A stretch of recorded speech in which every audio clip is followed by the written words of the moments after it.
Hello everyone, welcome to another episode of the Career Mode series with Ipswich Town, and today we're going to jump straight into the Carling Cup, not the Carling Cup, the Capital One Cup. It keeps changing its name for whatever reason. Yes, Capital One Cup fixture against Leicester City. We beat Southampton 2 episodes ago, and last episode was just literally just league games. But of course we've got a heavily rotated side, and we've immediately had a bit of good luck here. Iniacho crosses in, fisted away. McGoldrick can't get a header, but fortunately we have this guy. Nacho, man. I want to be a Nacho, man. Indeed, we go 1-0 up. Superb bit of play from him. He was one who created the move, and then he just sliced it away. Lovely little goal from him. And immediately, I think we were just playing on the counter really. It was the only way we're going to ever play against Leicester.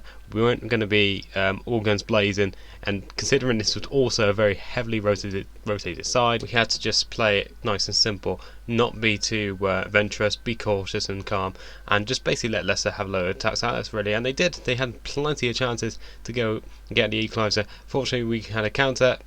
Somehow Brew didn't put it away, but unfortunately, it's this man again. Comes in, beats the ball in. Morris is trying to keep up with him, beats him past him, and there you go. Nacho, man.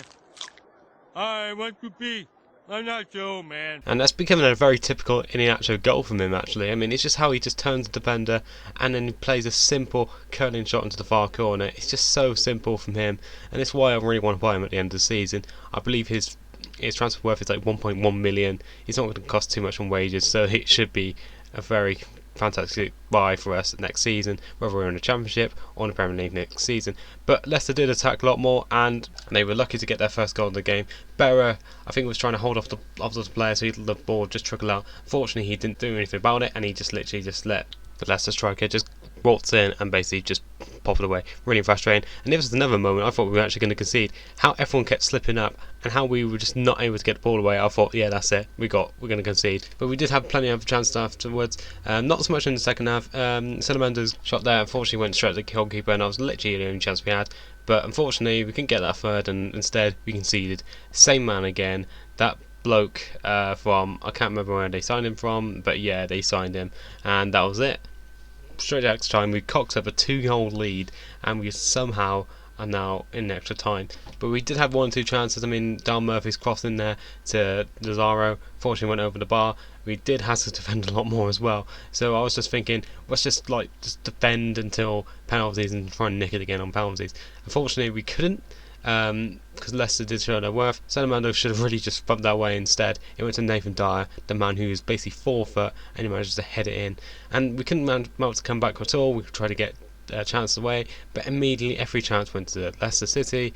All the balls went to Leicester City as well, and it was a very disappointing way of going out of the cup when we really had a really good cup run. I think we could go even further in the cup, unfortunately, when we were 3-2. So we jumped straight into the Leeds game, completely changed lineup obviously because of the league game, stronger lineup, so here we go. And I did want to show a quick stat there. We apparently have only conceded 11 goals in 15 games, which also technically means we are the best defensive team in the league.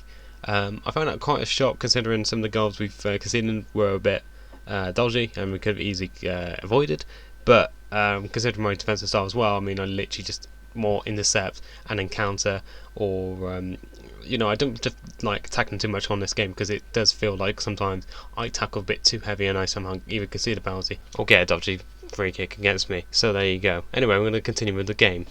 So of course you did just see Leeds have a few chances. We had 1 or 2 chances, but we weren't exactly in the game.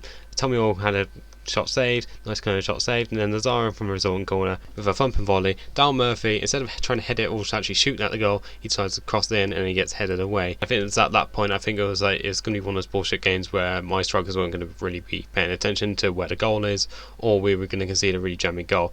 But this was not a jammy goal actually, you can see, because Leeds actually did really good build-up play here, and they really did. They tested all my players. They brought players out of position, specifically my defenders, and he got a thumping cross in, a thumping header in. That's something to really be proud of. Chris Pereira got really fortunate there. That could have been easy, been a red card. We only got away with a yellow, thank God. But after all that Leeds pressure and all that domination, we finally get the ball back and we start to build up play. This is lead up to the goal. I thought I might as well just fast forward it somewhat so we can actually show the build up to the goal. So Harrison Reed here plays it for Dal Murphy, and bam. It's just so simple for him. He makes it look so easy, and that's why I like playing with Dale Murphy. I believe that's his 15th of the season. I don't know how many games he's played, but I think he's played at this point 18 games. I just think that's unreal how many goals he scored. Douglas comes through, has a shot, and it's clear to say he's not really a striker. And that proved to be the last effort of the game. We drew 1-1, got absolutely dominated on shots and possession, but we really need to improve on that in our next coming games. So we're going to go straight into player trainings. We've got Niles, we've got Iniacho, and we've got Onligard. But I really want to train their physical attributes. Specifically with Onligard, I wanted to get his stamina up. His stamina is really bad on this. I mean, this is the mid-40s, and that's not a very good stat to have if you're going to be in the championship. But across the board, it's mixed results, not very good. We also get a load of managerial offers, and apparently Canada, Bolivia, Peru, all those want me to somehow be their football manager. Why? It just completely amazes me, but I've declined them all anyway. I can't quite be bothered with international football at this moment of time. But regardless, we're going to go on to the game against Derby, a team that are going for promotion, a team that really need to beat if we're going to be going for the promotion or go for the title, because they are specifically really are a really good team to play as and play against. I think they were possibly the one team I've placed all season. That Middlesbrough, who have really pushed me and basically put me out of my comfort zone, as of course it was shown there. Veerman has the cross in, heads in. I don't know what my defenders were doing, they let him just have the chance, and there you go. I had to say Derby really made this game really hard for me to attack in.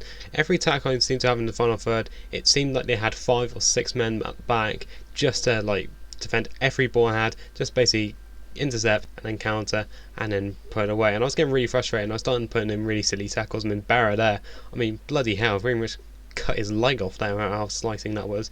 Any Nacho here tries to beat his man, tries to do what I did against Leicester City, tried to put it into McGoldrick, I believe, couldn't get the ball to him, and the attack fizzled out, and Derby then started to counter again. Unfortunately, we did ski another goal, and it was basically it was one that just killed off the game. India plays the ball through to Butterfield, Bent gets it, scrambles it through, and then Butterfield, for whatever reason, even despite the fact he's on the line, he smashed it in as if he's like David Nugent. What a tit he is. I mean, this is just a calamity of a defending, but I'm just sort of pissed off at the fact he did that, mainly just rub the salt into the wounds. Lazaro was put through here, and we couldn't get that consolation goal. I thought it had gone in, but unfortunately it didn't, and there you go. It was a very bad loss, worst loss of the season. We got absolutely trounced, as you can see from the stats, and I'm very disappointed in my boys, and that's our second loss of the season after 17 games. And that's quite frustrating, considering the fact if we had won one and drawn one in those 2 games, we would have been joint top. Really unfortunate. But moving on from all that, we're going to go straight back into training, do some more training before the Wolves game, and we have a really good bag of results. Unfortunately, we did get an F on beat your man there, but otherwise I think that's a fairly good bag of results there. But we are looking at this Wolves game and thinking that this is the game that we need to use to bounce back from and get a morale boosting win. So of course we're at the Molyneux Wolves ground, or in this case Ivy Lane, which is how they do on FIFA. They don't give the official names to any of the grounds because they're lazy and stupid. But in the opening minutes, there's mainly just lot of battles were done in midfield. Every attack would be simply broken down. But as you saw there, Wolves had the best 2 chances. This is our first initial big chance of the game. Onligard tries to do this thing, gets onto his opposite foot, and then tries to bend around the post, gets blocked, and then steps in. Unfortunately, we couldn't get anything from it. Scary moment here as Wolves have a very dangerous attack. Fortunately, we're able to clear away, but here's the incident that leads to the first goal. Dan Murphy gets played through here, keeps going, and bam, he gets completely taken out. Unfortunately for us, he gets a red card. There you go, see you later. They're down to 10 men, now they have 3 men at the back. Dale Murphy, as he does best, shoots it right at the back of the net and gets us going. And it has to be said that Dale Murphy has been so far the hero of the series. At times when I was unable to get my team going or not able to get any chances away, he was the man on the end of every good ball, and he would just put away as if it's nothing. But moving on, this is the second goal. It's a brilliant counter-attack here. Scholes gets on the end of it. Dale Murphy holds up the play, plays through Teddy Bishop. Teddy Bishop, the substitute here, just plays a lovely ball for there, beats past 2 people, and then bam, and yet again, Dale Murphy puts in the bottom left corner, and it just looks so simple for him, and he's just killed the game off for us, and I'll happily take it. 2 goals on the counter, I don't care. Ruben Blanco there, yet again, solid for us in the middle, but there you go. We're going to move straight to the 3rd goal. Teddy Bishop yet again gets played through. Dale Murphy, 1 touch, bam, and on the rebound. Brilliant by Harrison Reed. It's just great instinct play. It's just the fact that we had, literally had 3 men over. Could even gone to Reed or whoever was on the left wing now. Didn't know who it was. But there you go. Fans loving it. We're dancing in front of Wolves fans like we don't care. 3-0, doing really well. Could be a fourth here. Dal Murphy, I don't know why I went for the chip. I really should have just gone for power and just spanked into the top corner. But there you go, 3-0 win, and I'll happily take that. So that caps off of what has been a very disappointing episode for us. Got knocked out of the cup by Leicester City after being 2-0 up. Lost 3-2 in extra time. We drew against Leeds, could have done a lot better there. And then we lost to Derby, our second loss of the season, our first home loss of the season, which is really disappointing considering I really wanted to have a solid home record this season. So let's hope I can just keep it to that one loss and all the rest of the games I win. So there you go, that's the 4 games over and done with. Next episode we'll be bringing you more games, more possibly transfer talk, more training, and that should be it. So I'll see you later.